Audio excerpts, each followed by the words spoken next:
Cracking YouTube, it's me, your host Toon, aka the Comic Thug. Once again, bringing another comic book video. This time is for Thor, issue number 8. I really like this cover. I really like this cover.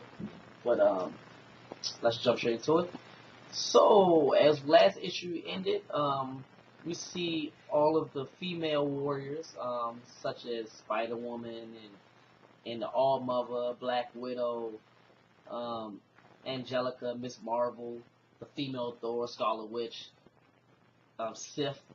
I think it's like 2 of us, but and a male Thor. You know, they all battling the Destroyer, trying to take it down.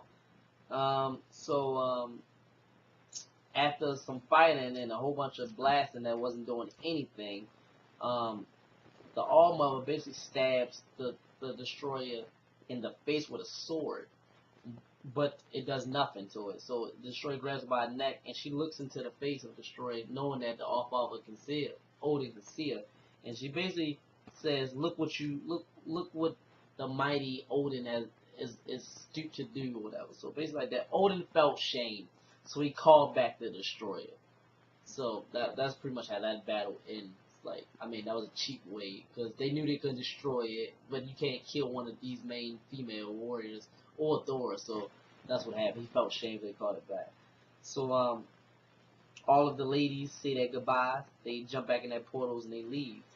And this left with Odin's son, male Thor, and female Thor. They're basically talking, and he says, like, "I need you to tell me who you are." And he said, "I trade you a secret for secret," basically. Like, I tell you what Nick Fury told me that made me not worthy of the hammer. And I was pumped. Like, I mean, even though I want to know who the female Thor is, that's what I want to know the secret. Like, I want to know what Nick Fury whispered in his ear. But before he could tell her, he said that, "I know where you are," and he basically Agent Solomon. I think it's Solemn. Agent Solemn, the female shield agent. He basically says that, "I know it's you," but before she can speak, Agent Solemn shows up. If I'm saying her last name, I apologize. But before she can speak, Agent Solemn shows up, and I forgot what that car is called, the flying car that Agent Coulson always has, but she shows up. And basically she's mad at Thor because she said she was undercover at one of the things. Thor female Thor broke in and kind of almost blew her cover because she almost didn't get out. But in the middle of that, the female Thor like flies away, and Odin's son Thor is basically just like left there like, damn, I thought that's who it was. So him and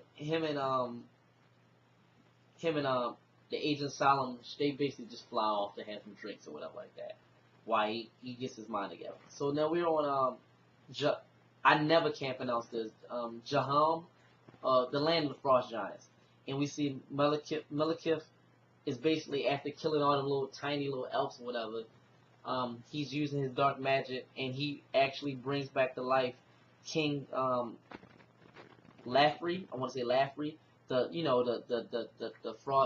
king of all the Frost Giants, whatever, he brings it back.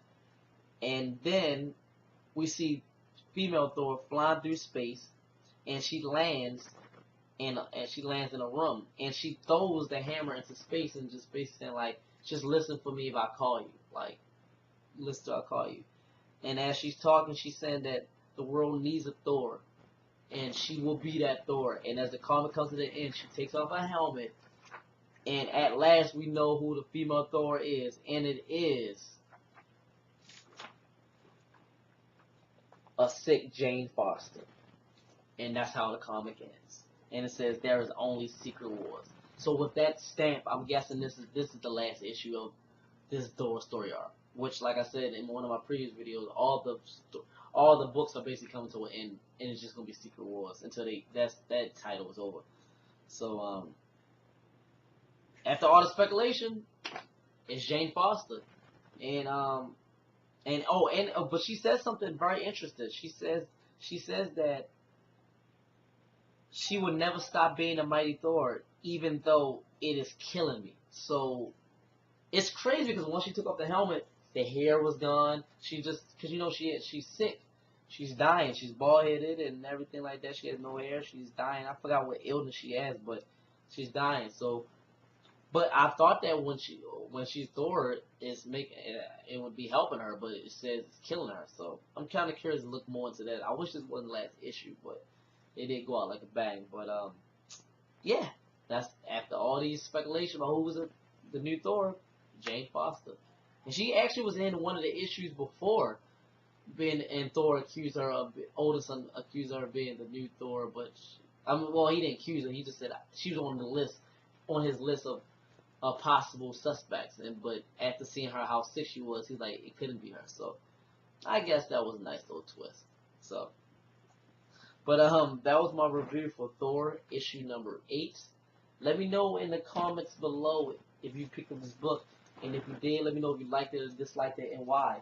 Also, special question: let me know who you thought this whole series. Who did you think the female Thor was gonna be? Did you always know it was gonna be Jane Foster? Did you think it was gonna be somebody else? Me myself, in the beginning, I thought it was gonna be Thor's mother. I thought it was gonna be the All Mother. I thought it was gonna be her. So let me know what you thought. Who you thought it was gonna be. Leave your positive and negative comments below. Like, subscribe, share. Follow my Twitter and my Instagram, which is in the description below. And as always, from me, your host, Toon, aka the Comic Thug, have a nice day.